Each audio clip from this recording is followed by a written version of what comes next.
So let's get into your reading. The first card I have here is the Ten of Wands. This is a card about feeling very, very burdened, having a lot of responsibilities kind of dumped on us, and not having the time for leisure, for self-care, to do the work that is necessary, or to, relax and restore ourselves. I feel like I'm going to read now the 3 clarification cards, okay? There is a person in your life. The relationship between you and this person has been a little bit tumultuous. I have here an air sign, an Aquarius, a Gemini, a Libra, and also a Sagittarius. What I'm feeling with the interaction between you and this person is there is a spirit of competition. There's also, I see somebody who might be a little bit demanding.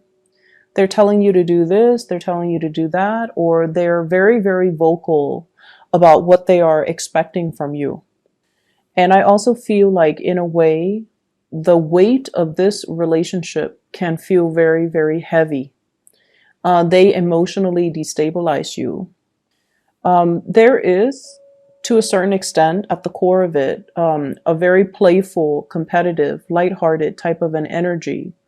But I feel like the connection, it starts out playful and then it descends into something a lot more serious than you're wanting to commit to. I also feel this element about somebody playing hot and blowing hot and cold with you. 1 minute they can be very playful, the next minute they're very serious. 1 minute they're very, very much immersed in their work, the next minute they're just frivolous and abandoning their work. So it's somebody who you feel has been very inconsistent, and it's somebody that you're not really sure where you stand with them from one day to the next, from 1 hour to the next.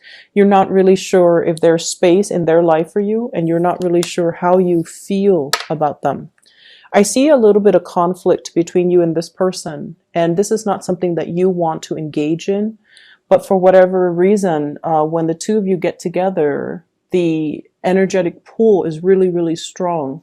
And so you engage in conflict, you engage in the competition, and you engage in this situation with them. I see some of you as well at sporting events, okay? You could be physically participating in them, training them, coaching them, or somehow on the sidelines looking in. So there's an element here of competition in a sporting type of arena. The next card I have here is the Four of Swords. And the Four of Swords is a period of rest and restoration after a period of very intense work. This is a card that indicates to me, for many of you, things have been really, really busy. You also have been pulled in multiple directions to get things done, to put out fires, to do damage control, to troubleshoot, it's like so many demands are expected of you or placed upon you. I see many of you are too heavily plugged into your electronics, having 2 cell phones, checking your emails, checking your messages, checking your phone constantly. And computers, laptops, you never have downtime. This is a week for you to get some downtime. This is a week for you to kind of unplug yourself from what other people expect of you, from all the electronic communication, and just kind of allow yourself an opportunity to sit in silence and to unwind, okay? What's linked up with it is I see a big energy about forgetfulness. You're being pulled in so many different directions that you're not able to retain the important information. It's when we are clouding our mind and our judgment with frivolous information that we don't really know how to retain the more important facts. I see some people being forgetful to the point where you make a shopping list, you go to the grocery store, and then you still forget things. Forgetting keys, forgetting major important documents, forgetting to pick up the kids, forgetting to get, special items, like if there is a party, a potluck or something at work, or even if you're supposed to bring important documents for a presentation, a performance appraisal, for a meeting with the higher ups. So just be very, very careful. And that's what I mean by being too plugged in, where you are forgetful of your daily responsibilities, okay? Minimize the usage of phones whenever you can. Okay, so I feel like it's going to be a necessity for you for this week. What I'm seeing is many of you are taking a break here from a fire sign. So Sagittarius, Aries, or Leo. And the way this energy is showing up is I feel like, yes, there is a lot of attraction between you and this person. There's also this element about, temptation, about, I wonder what would happen if we were involved. Two people heavily fantasizing about one another, thinking about, what would the relationship be like? What would it be like if we got together? What would it be like if we started dating? And I see this element here about things being a little bit of a pipe dream, okay? Like it's a fantasy, but it's not grounded in reality. And also, the other person might not be the right person for you, just energetically. Your energies and their energy, there's a lot of clashes I'm feeling. Lack of compatibility, lack of wanting to be in the same location, wanting the same goals when it comes to relationships and parenting, for example. Ideological, religious differences is also what I'm feeling with this person. One person wants the home and the kids. The other person wants to travel and explore. And so you're coming to the reality or the realization that this is not the right person for you to be around. The next card that I have here is the Hermit. This is spiritual awareness, following and listening to your intuition, being divinely guided towards something. Somebody, your spirit guides, is showing you the way. It could also be a physical person in our world, showing us the way. I'm seeing with this energy, it's pointing you towards your ability to manifest. Okay, some of you are at a job that I feel, excuse me. Excuse me. So it's work related. Some of you are at a job where I feel like even though your position might be high, you don't exert a lot of influence. You're not really completely free to do whatever you want or to do what you feel is the right thing. There are a lot of like office politics, maneuvering that needs to happen. And frankly, I feel like you're sick and tired of it. It's like it's like a political minefield. That's what I feel.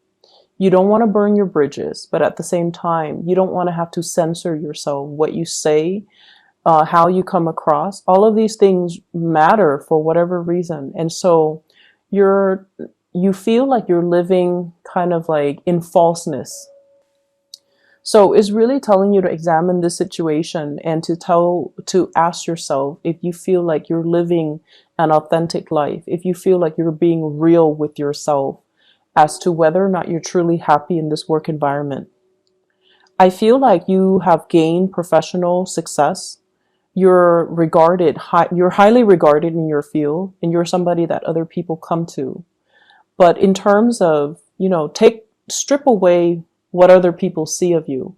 How do you feel about yourself, where you are, the work that you're doing, and the political maneuvering that you have to do every day in your work environment? I feel like it's draining you. And I feel like more than anything, you want to be authentic to yourself and you don't want to have to cater and do things against your judgment. I'm also seeing as well, there is a water sign, Pisces, Cancer, Scorpio. And this is somebody that is also involved in the work environment, or they're affecting your work in some way. And this is somebody that's coming to you. They need to do things on their own is what I'm hearing. They need to be self-sufficient. They need to learn to do things on their own. So don't come to their rescue every single time. They need to learn to stand on their own 2 feet and don't enable the energy. Okay. The next card here is the Four of Wands, and the Four of Wands indicates a marriage, indicates a stable relationship. I feel like some of you are reassessing a major significant relationship in your life and to try to figure out whether or not it is still making you happy. I have here the Seven of Coins, and what I'm feeling is, I feel like for some of you, there is a big workplace type of an attraction. There's a lot of communication between you and another person. You work together. The other person is constantly around you. So I feel like, you work in the same department, you work on the same team, you see each other on a regular basis. If you really think about it, so the average workday in the US is like 8 hours, right? And you're there Monday through Friday.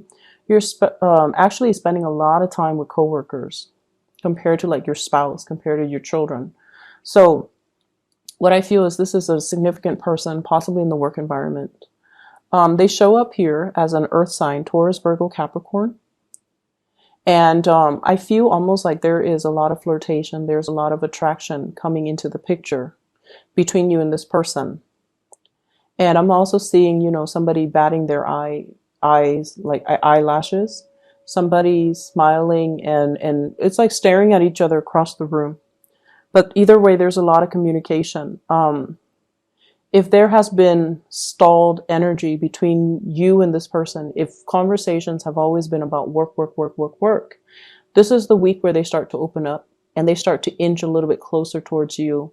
And if things have been very platonic and very professional, this is the week where they start to, I see them like inching towards you and then smiling to let you know how they feel. They're not going to be, especially forthcoming and verbally expressive about how they feel, but I feel like the feelings are there nonetheless, and I feel like the feelings come in mutually between you and the other person. So you're assessing a relationship. You're assessing, could there be more? The last card I have here is the Nine of Swords, and the Nine of Swords is about worries, anxieties. It's about guilt in some instances, doing something that we feel we shouldn't have. And what I feel here, there has been some recent, separation, sort of like harsh words exchange between you and another person. Recent separation or an emotional rift created as a result of these harsh exchanges between you and another person. I have here an air sign, air energy, Aquarius, Gemini, and Libra, and this could also be your energy. What I feel is there has been some type of I feel like accusation. You did this, you did that, you behaved this way, so I behaved this way. A mirroring type of energy between you and another person, and I feel like very strong air sign. The rift is being closed up, okay? And in order for this rift to close up, so that could be mending of the relationship, or that can be closing up the rift and moving on and not looking back. So it could play out in one of two ways. If too much has been done and said, then you're going to move away and close up. But there is an opportunity here to get it all out in the open. Both parties are at fault. If there is an argument, both parties are at fault. So I feel like, in the spirit of trying to be a bigger person, we really need to kind of find closure, or allow the other person to find closure, and to say whatever that we feel is the right thing to do. And that means, seeking advice from our higher selves, trying to aim for the truth, trying to be as truthful and as honest as we can when it comes to resolving the situation. So I feel like somebody has been a little bit devious, not giving out truthful information. Somebody is doing something that they're not supposed to, and they've been caught, and now they're being evasive. So rather than, admitting to guilt, they have always been evasive. And so I feel like there is an opportunity here for this week. If you want to get at the truth with another person, you're going to attract more with honey. Okay, so that means not being on the offense when you're talking to them, not making them feel defensive, not making them feel the accusations. Don't come into an environment with accusatory energies or intentions. Just let things naturally unfold and let the communication meander however it may. And then I feel like the truth is going to slip out. I feel like you've already known this. It's just the other person. Somebody is at fault and they're not admitting to it. And so it has created, there, I see guilt from their end. Whoever is the wrongdoer, I feel guilt. But I feel like, with this interaction, it takes two. Both parties here are at fault. There has been too many harsh things being said, that has been said between two people.